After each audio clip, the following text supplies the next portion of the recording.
Hi again, everybody, and welcome to this week's edition of Inside Furman Athletics. I am Dan Scott. It is great to have you with us as always. Our guest this week is Stacey Johnson-Whitfield, the third-year head coach of the Furman softball program. We're going to be talking about everything that's going on with the program. We're going to be talking about today being Den's Day and all of those good things. It's always good to see you. How are you doing? I'm doing well. I've missed being here, so I'm glad to be here and talking to you. Well, we got off to a late start this spring because of circumstances, but it's good to be here. And how's the family? Let's just start there. The family's doing well. My oldest, my seventh grader, is playing varsity high school ball this year, which is insane. That's put a little bit of a new thing into our spring season, but she's doing very well.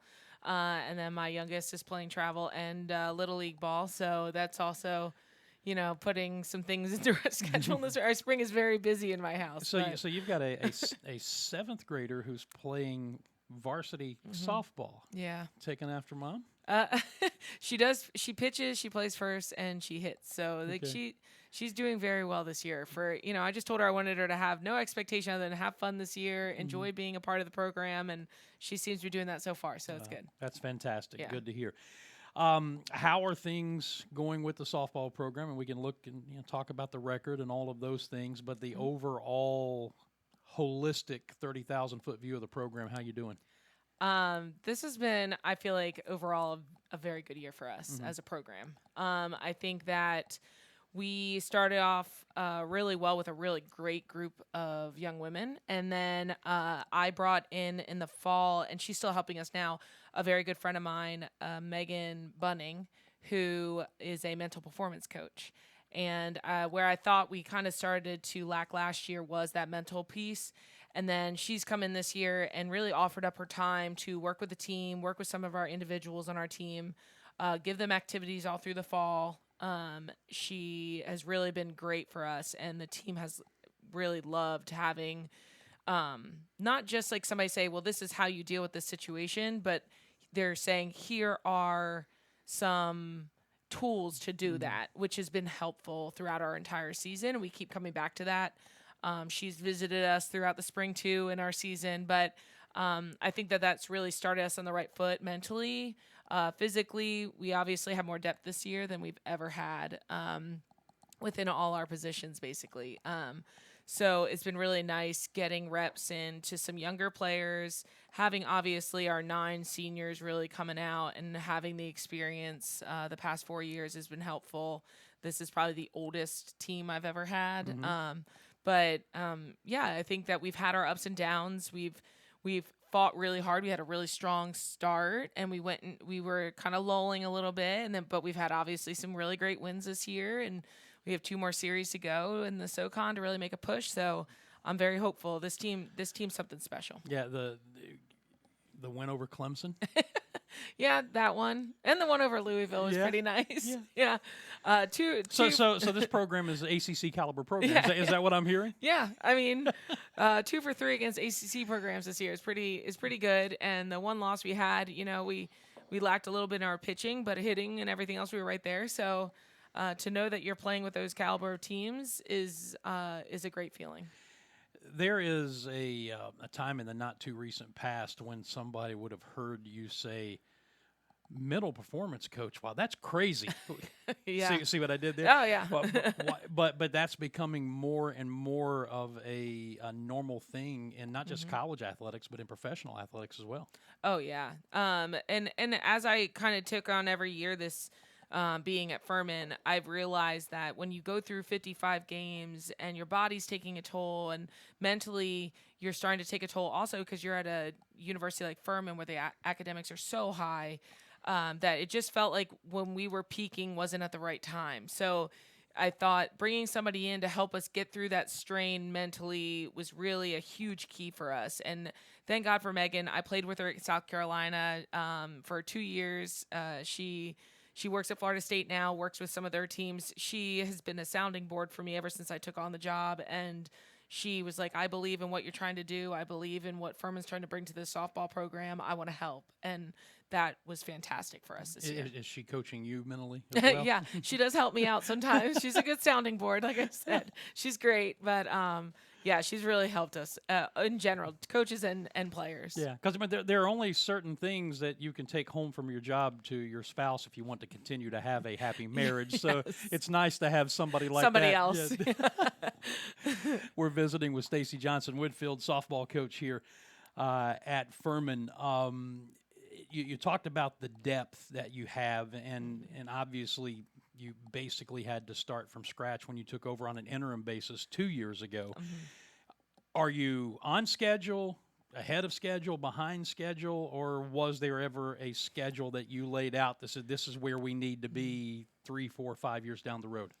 I think we're on schedule for that. I think, we've had a very young team all my years here, and this year it was the biggest freshman class that I've had come in under me, and having our seniors really take them under their wing, and our upperclassmen, and being able to really show them the ropes and lead by example, because they're just such a great group of kids that I think has been very helpful. I think the problem is with coaching a lot is patience. We've talked about that a lot on here where, I feel like you see greatness. Like you see where you're playing with a Clemson and a Louisville, and we started the season off so strong and everything was going in this way, and you're like, oh my gosh, like maybe things are clicking a little bit faster. But then, reality hits a little bit, and you have to pull yourself back and be like, we're still having a great season. This is still a culture that's going in the right way, and be okay with where you're at right now and be where your feet are. And I think that has been our learning lesson this year. And that's easier said than done as a competitor and somebody who has competed very well, very successfully at the highest level, because you're looking at that 21-26 overall record, 6-9 in the SoCon.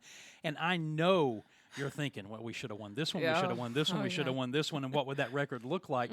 But the flip side of it is, if you are really honest about how you look at it, you can look at some of those wins and say, well, we probably should have lost this one, we probably should have lost this one. So has it taken you, let me ask you, have you gotten to that balance yet? Kind of, yeah. Okay, I think good. so. Yeah, That's good. I think I've definitely gotten to that balance a little bit. Kicking and screaming. Yeah, it's always hard when you look back at a season and you're like, well, we should have won this one, and we didn't think we were going to win this one, we did. And like I said, that's where that patience kind of goes into, is you see where you're playing really good against certain teams, and then. But the one thing I have to say about this team this year, though, is, we would have like so many games where we'd lost it. We'd have a big win, and then we'd have so many games where we were losing kind of in a row. But I don't feel like it ever lasted as long as it has in the past. Like we've kind of tried to like jump back very quickly, and get that win right away, and then get it rolling in the right direction. So that's been very different this year, which I've loved also. Well, that speaks to experience. You talked about having ladies now who are leading by example, your experienced upperclassmen leading your freshmen. Well, if you don't have experience to lead from, you can't lead from experience. And that's kind of where you've been the last couple of years. Yeah, and we've kind of made the statement to the team. It's like success is something that we've been used to here and there, but this year success has been something that's been there a little bit more through the beginning of the season. So how are we responding to that success, and how are we dealing with that success? And I think that this team, that's been a learning process this year, is being okay with succeeding and doing well. Yeah, I mean, because it's one thing to learn, you have to learn to win, and then you have to learn how to handle winning. Yes. And those are two very different things. Yeah. Visiting with Stacey Johnson-Whitfield as we talk some Furman softball in this week's edition of Inside Furman Athletics.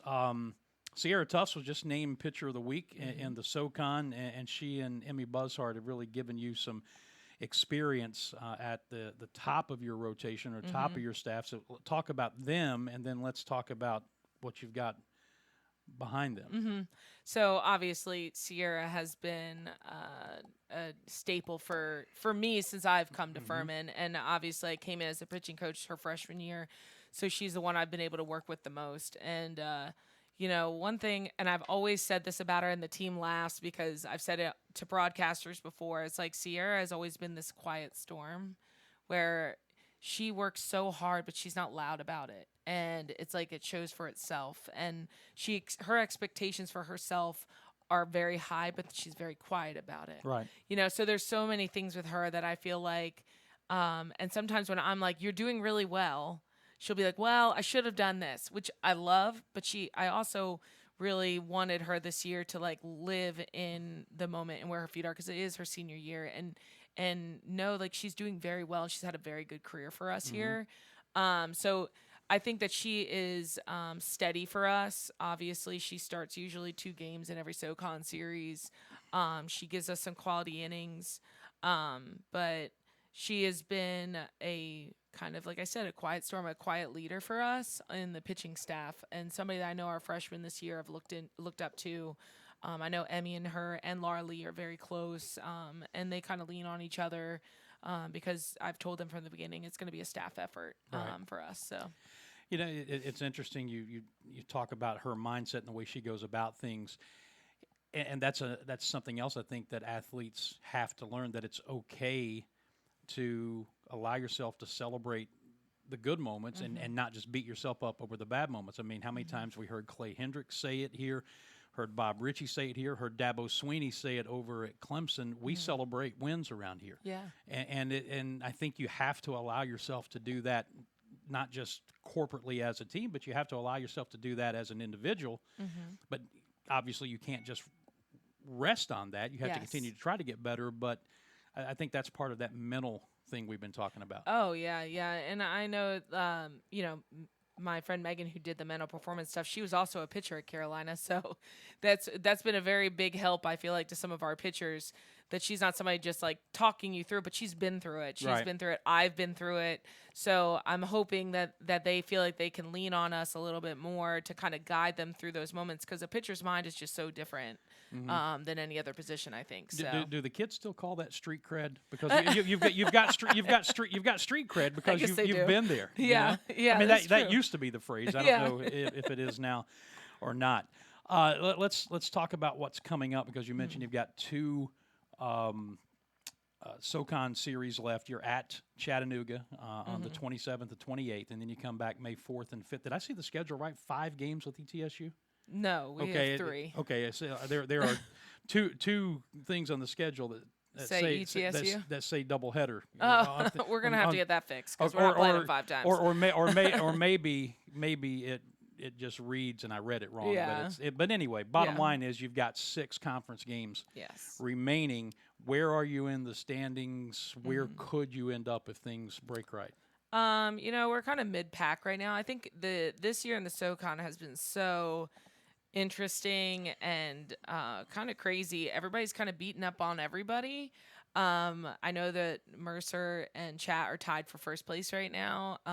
And with 2 more series going for everybody, it's exciting to see where all that goes. But like the middle of the pack is truly a middle of the pack. Like we're all kind of even within the standings. It's going to be important for us. Especially this first weekend going out on the road. We have not done so well on the road in SoCon, and I think it's important that we prove to ourselves that we can win on the road. And this is not going to be an easy weekend for us, but it's definitely one that we've seen teams just as good, if not better, and we've had success. So we need to go into this weekend knowing that. And then obviously our last weekend with ETSU, that's a home weekend. It's our senior weekend, which is always, and it's graduation. So it's going to be a highly emotional weekend. So we need to make sure that we separate softball from the scholastic part of it. But, that's going to be really big for us. It could be a huge weekend for us to pull up into the rankings. So. Well, we will encourage folks to come out to Pepsi Stadium for that weekend and embrace senior day or senior weekend and see where this team can get heading into the SoCon tournament. When's the tournament and where for our fans? The tournament, it starts May 7th, I think. It's May 7th to 11th. and it's at UNCG this year. So, Okay. and it should be pretty exciting. They had to change the tournament up because we added a team. So there'll be the bottom 4 have a play-in game. So you could lose one and be done, or you win one and you keep on going. So it'll be a very interesting tournament this year, different for us. All right, so you can get all that information at FurmanPaladins.com and navigating to the softball site. I want to spend the rest of our time talking about what's happening on campus today. We are recording this and dropping it on Tuesday, as is usually the case. And so today, the 23rd of April, is Dens Day, and I'll frame this by saying if you're watching this later in the week, you can still donate. But this is a big day for athletic programs campus-wide, and obviously softball is one of them. Yes, we are making a big push this year for Dens Day. We not only are just pushing towards, our fan base and previous donors, but also our alumni to really support us. Our goal this year is 10 grand, which is more than we've ever done on a Dens Day. We've done that in other things, just not Dens Day yet. But it's more about how many people donate than how much you make also. So there's, incentives for that. But we really would love to make some updates to our stadium. We have windscreen that we'd like to put up, a batter's eye in the outfield, putting up windscreen towards the dugouts and the stands, just to make it look a little bit more updated and nice. But obviously, always our donations can always go to operations and feeding the team and all those little things that go into running a 55-game season. Right. But we're really looking forward to seeing what and who and how many people would just love to see this program grow. And I think that's our goal this year, along with the 10 grand, is to really see how many people we can get to really feed into the program. So you've challenged your alumni, right? Oh yeah, we have. I told them we're looking for 100% participation this year with our alumni, and that could be $10. It does not have to be a lot. We're just trying to get them to be also very proud in the program and the direction it's going and the way we're leading it, and have them come back and have something to be proud of also. So if folks want to donate, what do they do? You click on a link. We have it on our Twitter, our Instagram, Facebook. You click on the link, and when you go to donate, just make sure that you click softball to make sure it goes directly to our program, and we'll see how the day goes. Well, my Dens Day contribution each of the last 2 years has gone directly to the softball program. So I hope that if you're an alumni of this program, you're watching, you'll accept that challenge. And if you're seeing this after Dens Day, you can still contribute. So follow that link and go. Patience, they say, is a virtue. I've also heard that even though mathematically this is not the case, but I've also heard it said that patience is a 4-letter word. When you are building a program, is that the biggest lesson that you've been taught, whether it's on the field, recruiting, fundraising, all of these things? Has that been your biggest lesson? Yeah, I think so. I think coming in, you see a program like ours, and you see how many ways it could grow, like within the culture, within the field, within all the different things that go into a program like this. But, one thing I've learned is, and Jason Donnelly always says it's like high tides raise all boats kind of thing. And like all the other things going on campus right now, the basketball program and Timmons and all that, I truly do believe that all that will come back to us. It just, you got to have patience. You got to push where we need right now, but be okay with things will come, to those who wait, I guess. But I think that all that being said, I think that patience has probably been the biggest key, especially with the competitor I am and how I see this program growing. So, but there's nothing wrong with aggressively pushing. True. So if you're an alumni of the softball program or just a Furman fan, help this lady out. Help her. Come on.